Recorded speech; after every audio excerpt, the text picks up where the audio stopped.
International, they have to play against Lilia. Most likely, baka Novaria yung ipili nila dito for Yue or Renegade. But Onyx, Arlott, pwede nilang kunin away from Edward, Legend Zero, or pwede nilang kunin kagad yung Claude.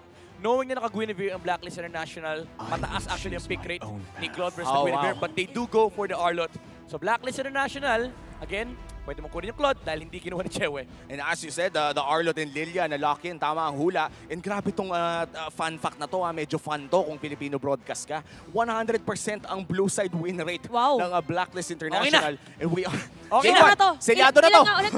100%. 100%. 100% the blue is the new black. Oo. 100% minus 0. So 100% 100 yun. pa rin. Tama. So sure win. And ito yung Claude na banggit mo na. Sa tingin mo ba, oras na para kunin to para hindi na mahawakan ni Chewe? Claude Matilda, Claude Edith, probably. Ay, Bruno. Bruno. Okay, so baka makakapag-Claude si Chewe. Tingnan natin kung yung ba ang kukuhanin. Excited ako kung anong kukuhanin ng hero for Yue actually. Faramis. Okay. So by the way, sa synergy naman ng mga heroes natin all throughout M5, mataas ang Bruno and Faramis. And ito na rin talaga yung part ng strategy ng Blacklist International. 80 plus win rate, may tumalo na dyan actually. So may mga existing strategies na pwede gamitin dito ang Onyx. Pero nakuha naman ng Blacklist International yung napakalakas na early game comp with the Bruno and Faramis. Ang question na lang for Onyx is, okay, ayan na yung Claude ni Chewe. Ang question na lang actually natitira is if i-roam nila yung Arlott. That's true. Kasi pwede silang kumuha ng Terizla rito. Or ng Khalid na nakita natin ang lakas magpasag ng Netherrealm. And those two heroes na nabanggit mo, yung Khalid pati na rin yung Terizla, hindi lang basta-basta pagwasak ng Netherrealm yung nagagawa nila, yung immense backline pressure. Kahit sabihin natin may mahuli sila na isang piraso lang, and ikaw na mismo nagsabi nito, those type of heroes, kapag turtle ang labanan, hahanapin yung mga jungler at hindi talaga makakapag-retry yung mga ganong klaseng labanan. Ngayon ito naiisip ko, di ba nakita natin kanina na yung Novaria usually ang counter mo sa Lilia. Maganda ba na pagsamahin pa ulit yung Faramis and Novaria, i-shift mo as post 5 for the vision? Pwede kaso kailangan mo ng hard sustain on the XP kasi most likely jungle Guinevere na to. I like the Tigreal ban knowing na kita rin kasi ng Onyx yung Tigi ban. So ang worry mo kasi dito is if lumabas yung first pick sa second phase ng Onyx ID dito, tapos Tigreal, essentially limited yung answers mo kasi Netherrealm lang yung mahahawakan for the side of Blacklist International and pwersado mag-purify yung Blacklist. And that opens up the Assassins as well from Kairi. So napakaganda nung telegraph nila dito with the Tigreal ban. But Onyx, again, pwede nilang i-dictate kung ano yung mga matitirang hero dito. May Matilda pa si Renegade, or they can actually ban out the Novaria para lang at least ma-limit yung flex na pwedeng ilabas from Renegade Zero Pool kasi kilala natin si Renegade, nagno-Novaria room yan. Yeah, ang dami na nga talagang na-grow dito kay Renegade in terms of hero pool. Kaya naman pwede rin sa kanyang ibigay ang isang Novaria. The Matilda, na isa rin sa mga naging key pickups ni Renegade throughout the entire M5 ay talagang tinanggal na rin ng Onyx. I think kailangan tanggalin yung Kaja, either Kaja or Kufra from Kiboy. Kasi yung Kufra nakita natin talagang ginagamit ng Onyx versus actually most of the teams against Faramis and Guinevere. Yes. Medyo contradicting kasi parang kaya naman nung dalawa essentially yung Kufra. Pero iba kasi yung pressure na kapag nauuna yung Kufra, kailangan mo mag-react. Basically nawawala yung presence mo sa early game kasi ginagamit mo yung space mo defensively. And yun yung iiwasan mo for Blacklist International. Yung pwersahin ka ng Onyx na ikaw yung maging defensive kasi kailangan mo magamit yung early game comp mo to push out your momentum. Lalo na't winning matchup si Bruno versus the Claude. Dapat sila yung nag-dictate ng tempo dito for Blacklist International. Final ban para sa Blacklist. Sino ba sa tingin mo ang tatanggalin? The Minotaur taken away even by Blacklist. Bakit nga ba even better? Maganda actually kasi naisip ko maganda sana sa Blacklist yung Minotaur kaso first pick nga pala dito yung Onyx. Walang pampigil if ever doon sa Claude nila. Yeah. But this does open up the Kaja again for Kiboy. Baka last pick na nila kasi knowing Blacklist hindi naman sila nagpa-prioritize talaga ng Kaja on Renegade. So jungle is a potential pickup dito for Onyx. Maraming heroes dito si Kairi. Again, pwede niyang i-open yung Leomord na nakita natin. It works against sa Faramis kasi nababasag kagad yung Netherrealm. You have the mobility to chase the Bruno. Or kung gusto mo talaga, classic Lancelot or Hayabusa. Medyo matagal-tagal na natin hindi nakikita si Lancelot sa M5 And I think that it's kind of rare kasi kadalasan back siya, Akai, Fredrin. Yeah. At kung may assassin man, sino bang pinaka-common na assassin? Si Nolan. Kufra. And there you go, the Kufra. Locked in for the side of Onyx. Grabe yung team fighting na meron ng Onyx Indonesia. Tsaka tagong-tago kung ano yung magiging hero dito ni Kairi. Parang yun yung pinaka-X factor para dito sa side ng Onyx. Super well-rounded the draft ng Onyx again with the Kufra that we mentioned. Tapos last pick pa si Kairi. Blacklist International International, they don't have any idea of what's coming to them. Again, very potent dito yung Leomord if ever nga ibabalik ni Kyrie, no? So Blacklist International, they have to keep their heads up. Kailangan meron sila pang protect na dito kay Bruno. Most likely, double down on the vision here. Either pwede ka mag-Navaria roam or kunin na rin yung Kaja para at least meron silang catch versus this Lilia, the Claude, and the Kufra. Oh! The Rafaela lock-in plus the Khalid. Makes sense. Yeah, I think it's been a while na hindi ko nakikita ang Rafa, pero hindi ko naisip na si Rene J pa ang maglalabas nito. Ang worry mo na siguro dito is it's not really a good matchup versus the Rafaela kasi pwede ko mag-flicker. Pero ang laki ng punish ng Blacklist International if pumalya yung teamfight dito ng Onyx. And Rafaela is a decent answer versus the Lilia kasi yung slows, may pang-counter, basically may answer ka, may pang-counter ka doon. Benedetta jungle! Oh! Oo nga, no? Benedetta jungle. Oo. Sige, parang crowd control, magiging difference sila dito, no? Pero parang mahirap mag-Benedetta as jungle. Against sa Rafa, yeah. Against sa Rafa, pero I think at this point, dapat masaya tayo dyan eh. Well, totoo. I mean, iniisip ko kasi medyo magigets mo yung Benedetta jungle kasi sobrang bilis gumalaw niyan sa early game. That's true. And yung emblem setups, actually yun yung pinakamahalagang factor dito. No? If Kyrie does go for the Impure Rage, kahit pa sabihin natin usually killing spree talaga yung inano dyan, pero ang napaka-hapti ni Benedetta dito, especially early game. And kaya niyang tapatan si Guinevere kasi yung eye for an eye, basta matimingan mo ng tama, pag na-stun yung Guinevere, ang taas ng punish mo again with from the side of Onyx. May na idadagdag din ako, no? Yung tipo na yung eye for an eye mo, kailangan talaga perfect timing dahil dun sa buff na nakuha ni Guinevere. Pero game 1 pa lamang ito ng isang best of 5 series. Labanan ng Onyx Indonesia and Blacklist International. Pasok na tayo sa Land of Dawn. Ano bang pwede natin ma-expect in the early game fights? Early game fight, parang more on tempo talaga to. Ay, nakita ko tatlo Purify Yeah. Sa bagay, meron ka naman talagang Kufra, so kailangan countera na agad to. Kung vision, kailangan mas maliwanag ang vision mo. And babawiin ko na lang muna, no? Kasi naalala ko yung eye for an eye timing para dito sa spatial migration. Hindi mo na eye for an eye yung mismong pagbaba. Dapat mauna. Kailangan kang mauna. So that's going to be a very tough challenge, no, para kay Kyrie. Technically kaya naman kasi bago tumalon yung Guinevere, makikita mo yung talon, yung literal na pagtalon niya. Pero ang bilis kasi nun and mahirap siya i-dodge. Pero what the Benedetta provides here for Onyx ID is yung faster rotations. Ang bilis gumalaw nito, napakabilis mag-jungle, especially kapag ililish mo. And yung mobility to fight against Faramis, na may kasamang Lilia yung Benedetta, by the way, napakadaling paghahabol-habulin ng heroes ng Blacklist International. Kasi isipin mo, lalo pagdating ng mid-game, yung teamfight dito ng Onyx ID, no, they have to move around dun sa Netherrealm na ibibigay ni Yue, and Benedetta does that. And I feel like yun yung magiging plus side sa teamfight nila kasi they are able to sort of like mitigate yung presence ng Netherrealm kasi pwede sila mag-out. Yeah, and speaking of the Benedetta, feeling ko in-include talaga ng Onyx Indonesia as preparation against Blacklist International na multiple players from Onyx Indonesia ay pwedeng maglaro ng Bene, considering that this is also one of the signature picks ni Agent Zero. Oh, yun yung kanagandahan din doon kasi parang nililimit mo na. Parang kumuha sila ng dalawang fighter. Diba? Kumuha ka ng Benedetta, kumuha ka din ng Arlot. So, tas kung magbaban ka pa ng XP lane, ganun din naman na ang naging sagot ng Blacklist kasi meron silang Khalid. So, meron silang crowd control, meron ka rin damage, meron ka pang Rafaela. So, patagalan na ito pagdating sa teamfight. Lethal Ignition Benedetta. Sobrang sakit niyan, boss, kapag full damage. Pero malambot ka. Yeah. I mean, malambot ka naman talaga kasi hindi naman nagtatank talaga yung, hindi maganda yung tank jungle Benedetta ngayon. Pero what I can say definitely is kapag tinamaan ka ng full combo ni Benedetta, napakahapte, lalo nung burst. Pero usually kasi talaga yung pure rage yung pinipili dyan. Kasi ang gusto mo is yung mapoke mo siya, out ka. Pero that's an XP thing kasi. So tingnan natin kung gaano mag-hold up dito yung Lethal Ignition from Kyrie. Kasi ang worry mo naman dito is yung early game presence ni Benedetta ay limited ng konti. Dahil wala nga yung poke na additional damage from the Impure Rage. Yeah, Sans with a rotation down bottom lane pero mukhang naamoy ni Oheb at kinailangan niya agad mag-back. Very safe laning coming in from the Filipino sniper. Kailangan talaga maging maingat. Actually, alam din dito ng Onyx na kailangan nilang batayan if ever na merong dadating. At kinagandahan pa sa Blacklist, merong pang face check yung mismong Rafaela nila. So hindi nila kailangan lumapit from time to time. Hindi na kailangan ma-force na magkaroon ng teamfight. Yeah, kasi problema tong Lilia once again. Pero may Rafaela naman ng Blacklist International. Meron silang heal, meron silang way to stop the Tyrant's Rage mula kay Kiboy with the Holy Baptism. Importante actually talaga yung Purified dito ng tatlong heroes ng Blacklist International.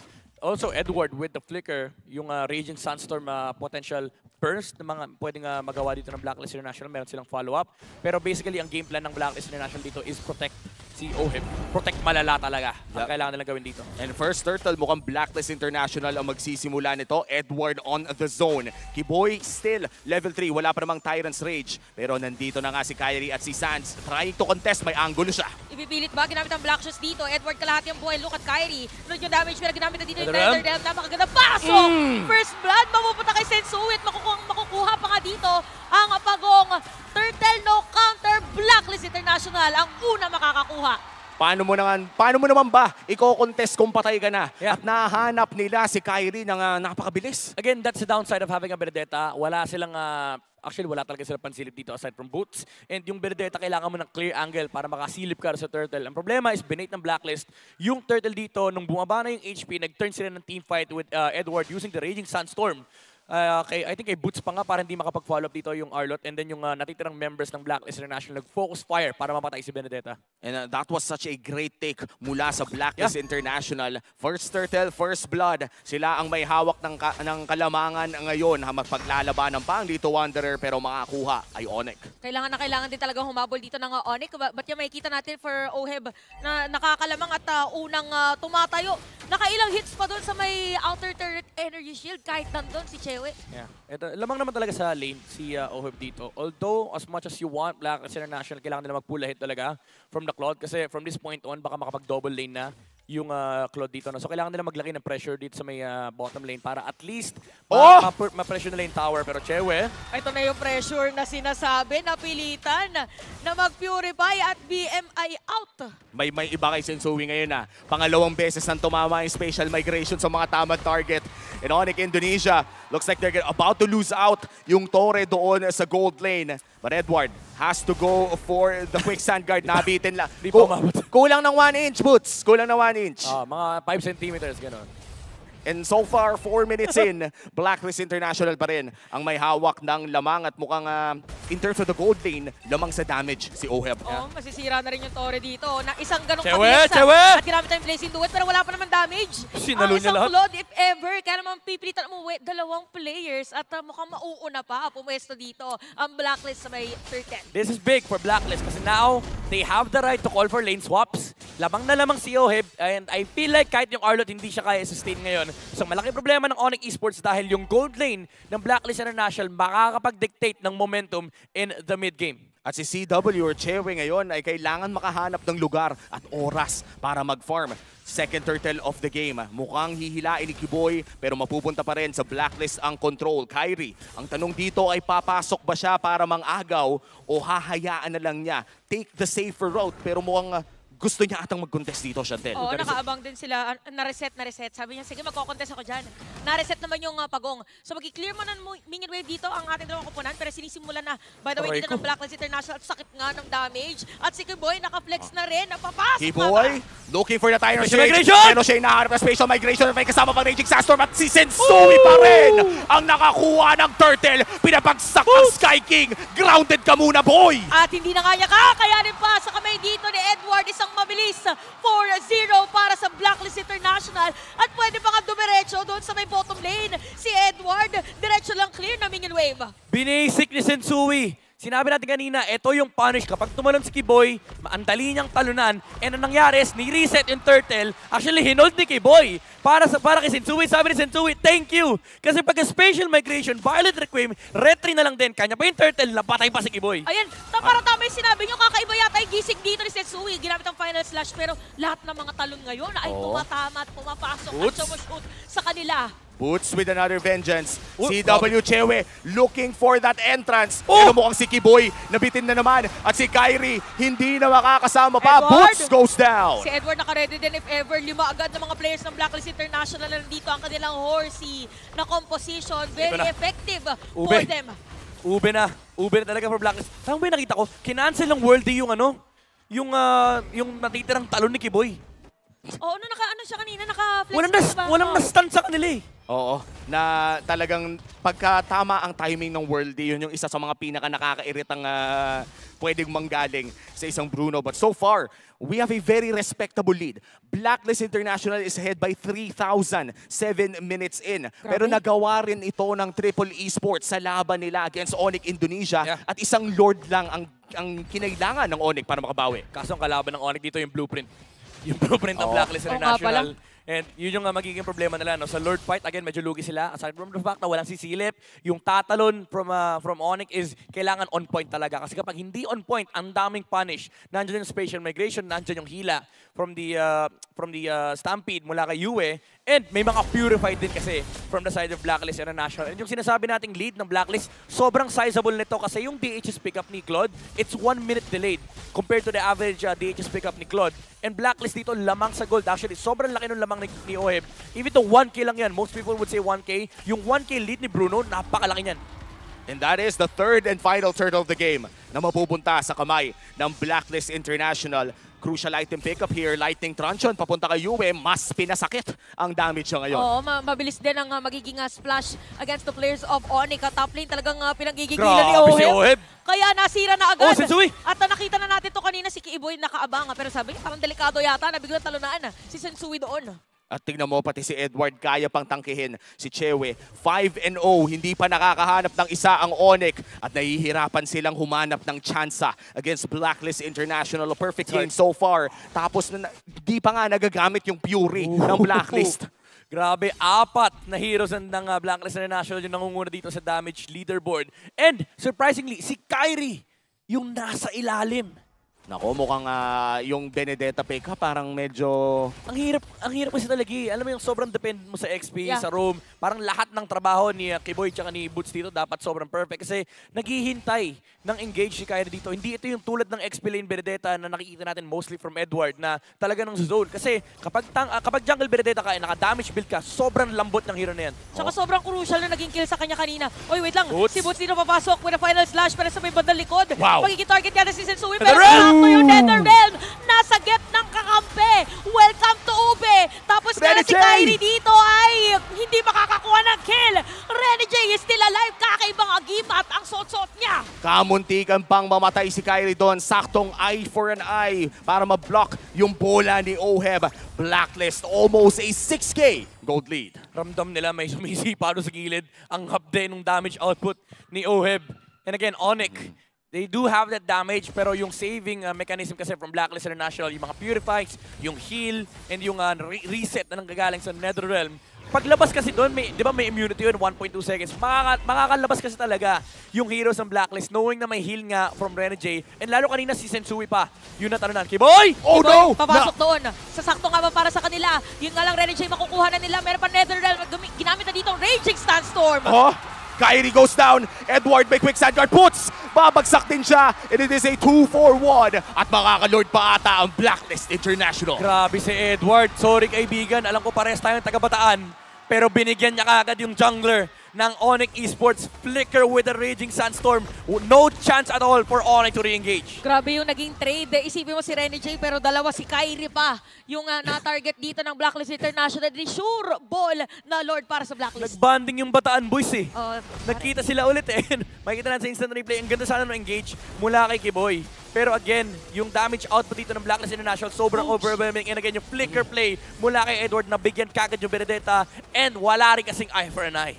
At sobrang hirap mabuhay bilang full damage Benedetta no, na walang eye for an eye. The moment na magamit mo yan, most of the time ay may final slash pa naman. At matatamaan dito si Boots. Happy HP.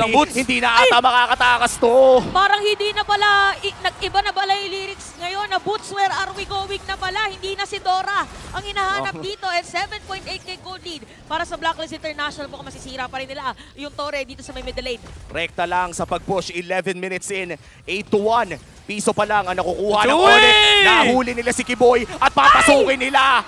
Ayan na nga, wala nang respeto sa mga base towers. Isipin mo, hinahanap lang naman at sumisilip lang naman si Kiboy kung nasa yung mga players ng Blacklist. Sabi ng Blacklist, no, wag kang tatayo. Bawal na sumilip dito sa Pilipinas. Bawal ang mga mahilig sumilip dito. And si Kiboy, nabigyan kaagad. Sa sobrang lupit nun, pinasok ni Edward. Sabi niya, sige, labas kayo isa-isa. Tapos ginamit niya yung Raging Sandstorm pang out. And wow, Blacklist right now, I think everybody expected a very close game. Pero hindi yun ang nakikita natin. An 8K gold lead is far from close. Ito yung mga tipo na pag sinabi mong Onyx Indonesia yung kalaban nila, mapapa-question mark ka, Onyx Indonesia?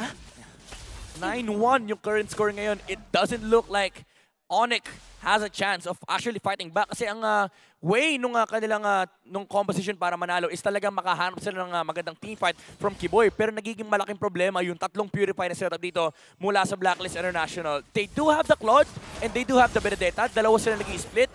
Pero ang hirap kasi kapag yung kalaban mo sobrang committed. Yung sumilip ka lang, papasukin ka ng 5. Di ba yung kanina, perfect example nakasilip lang naman kung nasaan yung mga players. Nasa pailaw lang eh. Oo, nagpailaw lang. Pailaw lang, basta pinatay agad yung ilaw. Medyo mahirap talaga yun dahil bulag ka rin pagdating sa vision.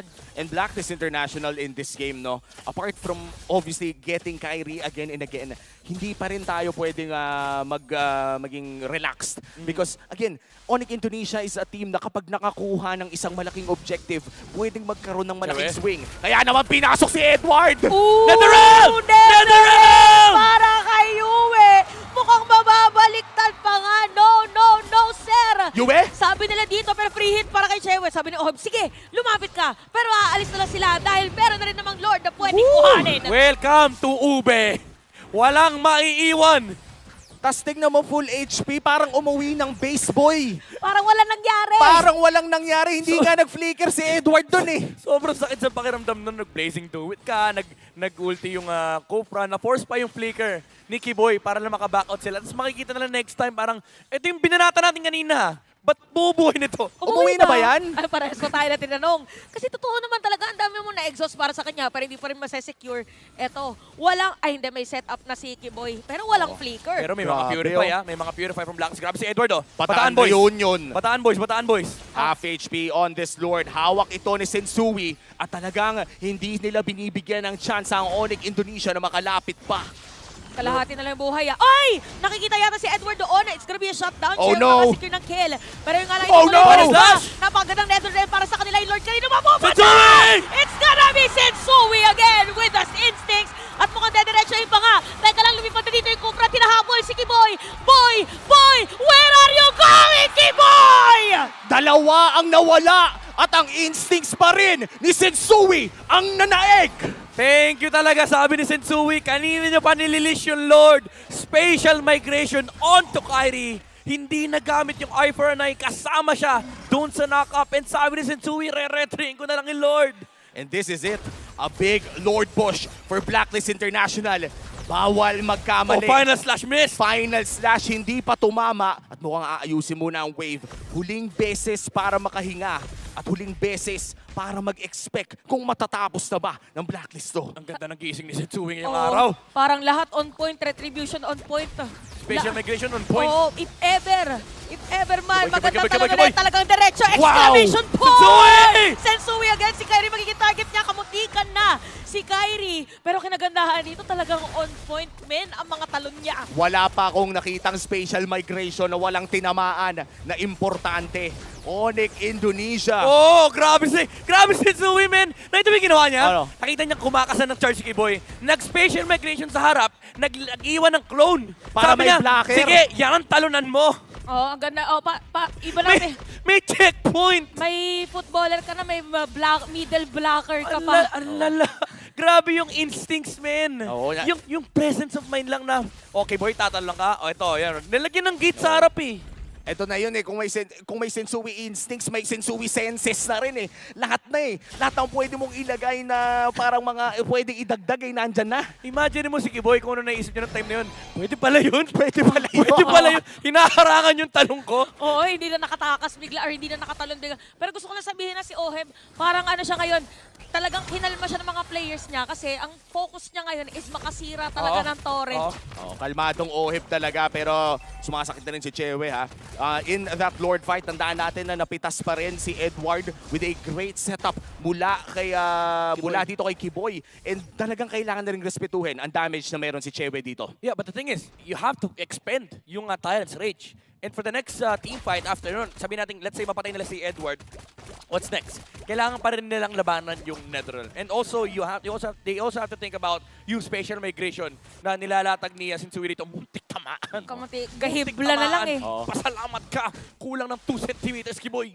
O kung tumama yan, that could have been a kill. At kung hindi man kill, siguro flicker na maboburn. Lord ang kapalit na for sure. Most likely. And Blacklist, hindi na umalis ng 8,000 ang kanilang kalamangan. And Onyx Indonesia, kamustahin natin yung late game nila, no? Ano ba ang palag ng Onyx Indonesia sa atin in late game? Sobrang lakas actually na split ng Onyx. And kaya nilang micro-win again, no? Yung mga napakita ko kanina, kaya nilang micro-win yung Netherrealm kasi kaya umalis ni Benedetta at pati na rin ni Claude dun sa laban na yun. But when it comes to objective team fights like this one, yung Lord, na kung saan puresado lumaban ng Onyx, kailangan talaga ma-utilize si Boots dito. Hindi pwedeng yung Kufra mauna. Kailangan ma-maximize nila yung final slash na mga galing kay Arlott para at least ma-force out yung mga defensive tools mula sa Blacklist. Pero actually, kinontrol na ng Onyx dito yung opposite side of the map, which is yung bottom lane. So yung Lord dance ng Blacklist International medyo awkward ngayon. Baka i-reset nila yung Lord pero hinahawakan ni Boots. Ang taas ng damage ni Sans. Dalawa yung napudugo niya doon. Kinailangan mag-regen, kinailangan mag-heal. At hindi pa nga nare-reset ang Lord na to. This is a Luminous Lord. Hindi pa naman evolved. Pero mukhang si Kiboy, sinubukang hanapin si Yue. Ang tapang, mo si Renny J, yung natutunaw na rin. Men, si Yue hindi nag-purify. Tsaka feeling ko si Kiboy kinakabahan din. Magsiset ba ako? Naka-purify kasi ito eh. Baka after ito Shadow Stampede. Reset na. Okay, na-reset na. Okay. Kalmado na muna ulit ang ating mga teams. Pero may kita natin na parang man-to-man din na ngayon. Even Yu and Sans nagtatapatan in terms of damage against each other. Bottom lane, however, Claude mauuna doon. Tapos ang response ata ng Blacklist International, ang pangtapat kay Kyrie ay si Edward. Walang Claude. This is a Walang 4v5. Claude. Nakita ata nila na walang Claude. Okay, tingnan natin. Ginamit ang Electro Final Blow versus Sans ngayon. Ang makakakuha ng kill against Yue. Si Ohem nagiging target dito yung Sans. Pero yung Lord pinapatay pa rin. Double kill na para kay Sans dito pero mapupunta dito yung Lord. Kanino? Sensui pa rin! Pero nga lang nakakakuha ng kill ang mga players dito ng Onyx Winter Transition. But still, Shewe will secure that one. Walang nakuhang kills ang Blacklist International pero meron namang Evolved Lord. Ito na yung damage output ng Onyx. No? Ang mahirap na dito for Blacklist International, inuuna na si Yue. So the Paramis needs to play safe. Kailangan nila pang cover dito kay Kufra. Ang dilemma naman nila is nakafocus din kasi si Sensui doon sa Lord. So yung pang frontline nila na pwedeng maghanap ng targets dito against Onyx is BC nung time na yan. Wow! Panis! Pwede pala yun. Ang dami natututunan ngayon sa ating mga manlalaro. Kiboy, tatamaan niya dito si Sensui pero poke lang.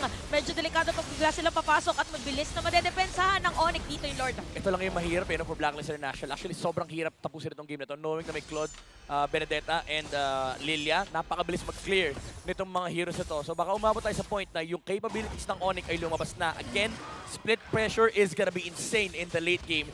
Knowing na wala silang decent na panghuli talaga dito kay Claude, baka maging problema si Chewe sa next na Lord fight kasi yung split na mangyayari ay sa bottom lane. Wala na yung outer towers doon. Yung base tower na lang natitira from Blacklist International. And Kyrie as well, napakabilis din mag-rotate ng jungler. Sensui in trouble!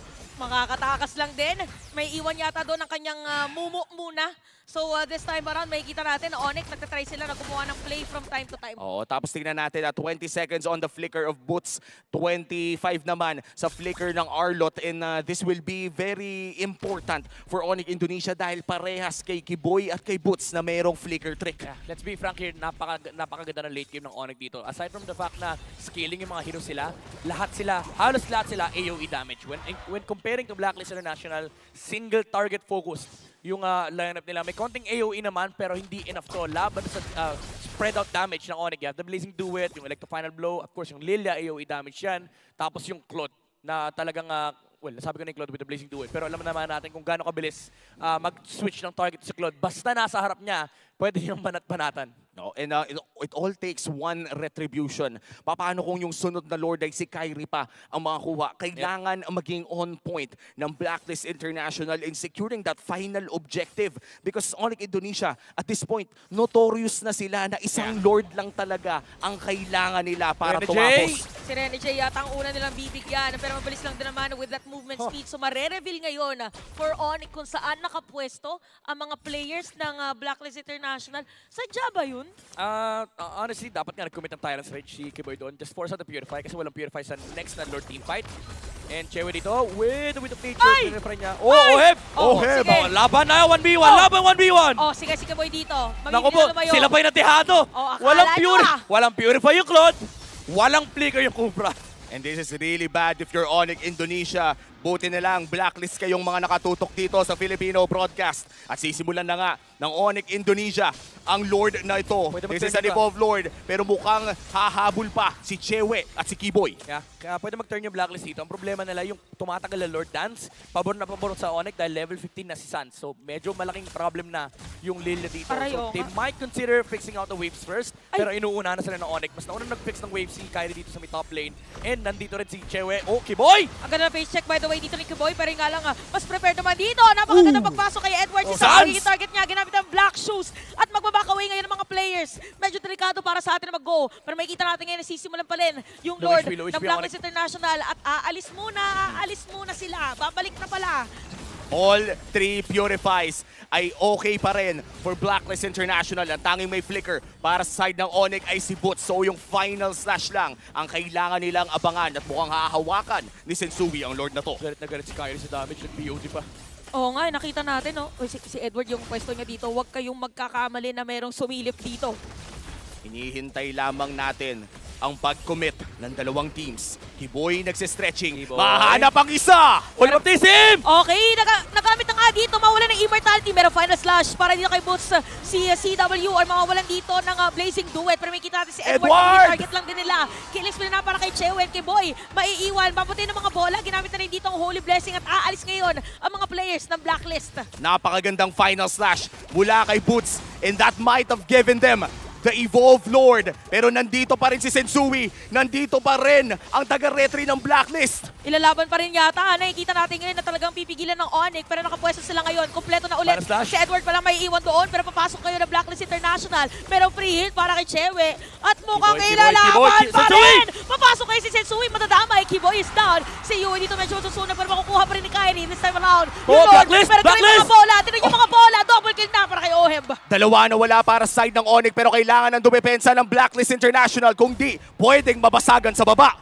Ang ganda na nag-start ng teamfight na yun for Onyx Esports. Yung talon dito kay Yue, napatay kagad nila yung Paramis. Pero dahil Paramis yan, ang bilis lang mag-respawn, and Blacklist International, they used the numbers advantage that they had. Even though they were up against the Claude, yung talon na naman ni Kiboy, natalon na naman ni Sensui with the spatial migration.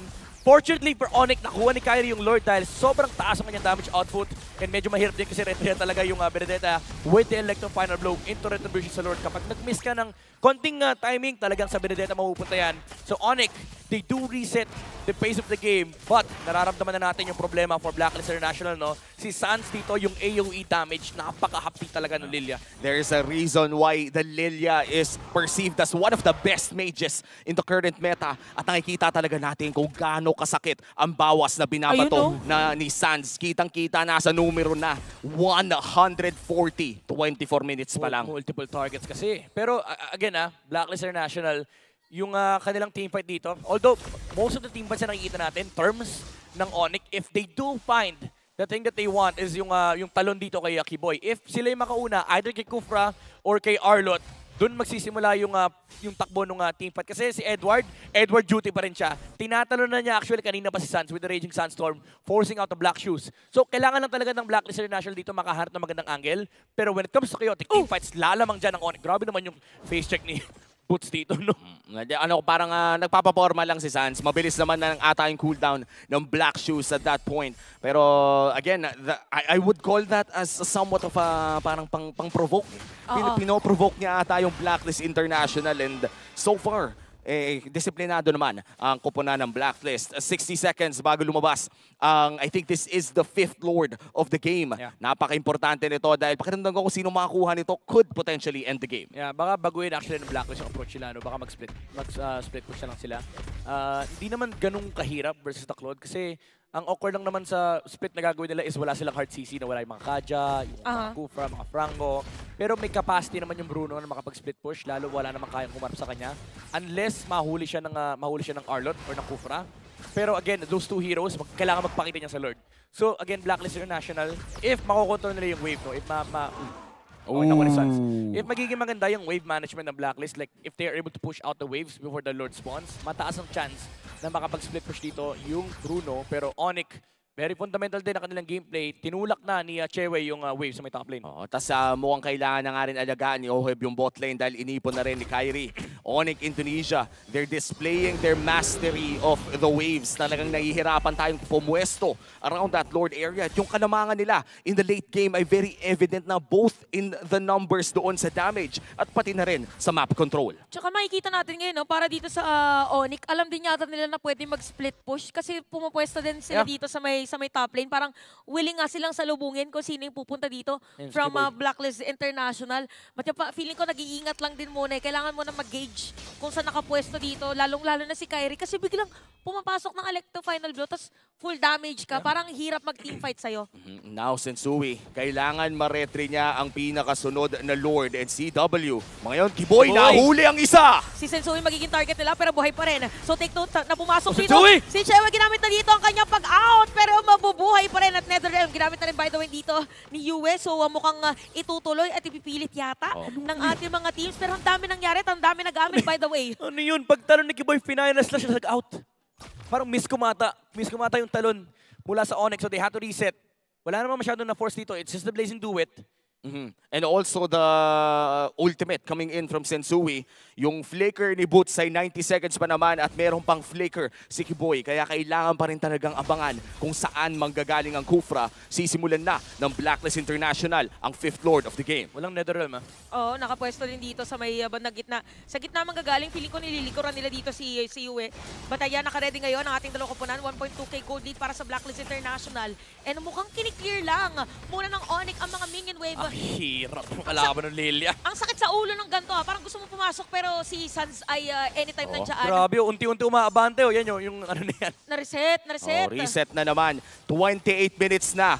Game 1 pa lang. I think around the longest game so far in M5 ay 32. At mukhang may chance pa ata na matalo natin yan sa pinakaunang laro ng Best of 5 na to. Medyo walang pa kay Onyx if i-reset ng Blacklist. Look at Kyrie and Chewe. Kanina pa sila nag-split push pero ako nag-lock na. Nag-lock na yung Blacklist. Sabi nila, burst na, nagpakitiklod. Sans! Si Sans nag-black shoes na doon. Pero malalaman ko nasan si Edward ha. Si Kyrie nakaabang lang din. Pero Kita nila si Kiboy. Masisilip yata din dito si Kyrie kung nasaan dahil lumabas na. Makakasalubong doon ni Reno Reset! James. Tatalon si Kiboy. Magiging target nila. Pero sa may badalikod si Edward din na tinarget niya. Ng Blacklist International. Mauna na immortality. Tapos si Edward, buhay pa rin. Perfect layering mula sa Blacklist. The beat! Sabi na, kita nila si Kiboy and hindi pa rin talaga nagtago si Kiboy. Sabi ng Blacklist International, alam namin kung nasan yung Kufra. Sensui, again, hitting that spatial migration. And Onyx, they were looking to contest the Lord, pero nag-hero lang kasi yung Blacklist International. Now in a 4v5 scenario, may lamang ang Blacklist International in terms of numbers. Pero in terms of damage, tignan mo naman yung ginagawa ni Sans. Tapos si Chewe nagpe-pressure doon sa loob. At mawala na immortality dito si Boots sa may middle lane or doon sa may Lord Pit. Mega kill na para kay Oheb habang si Yue nandoon para depensahan. Mapapauwi! Pero si Kyrie pa rin. Okay lang daw kasi mapapatay natin naman siya. Yung middle lane or yung top lane pala ay pwedeng i-go ng Blacklist. 30 seconds para kay Kiboy. Still in a 2v5 scenario. May chance ang tapusin ito ng Blacklist pero maikli ang kanilang tsansa. Ginamit yung Blazing Duet sa top. It's just the Lilia. Pwede magpakamatay dito yung Blacklist International. May NetherRealm din. Pwede nila pasukin to. Pinasok na nga. Kita nyo si Oheb. Kakuhanin dito si Sensui ilang mga hits. At kita natin ngayon na halos mamatay na nga si Sans. Mamatay na dito sa may middle